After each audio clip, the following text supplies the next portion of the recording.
கலைவாணி நீ வண்ணச் சிலைமேனி அது மஞ்சம் தனி மாறன் தலை வைக்கும் இன்பத் தலகாணி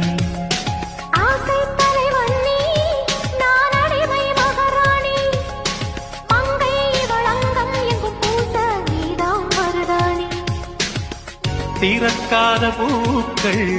வெடித்தாக வேண்டும்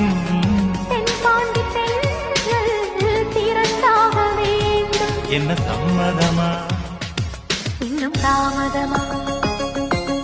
தங்க மகன் இன்று சிங்க நடை போட்டு அருகில் அருகில் வந்தார்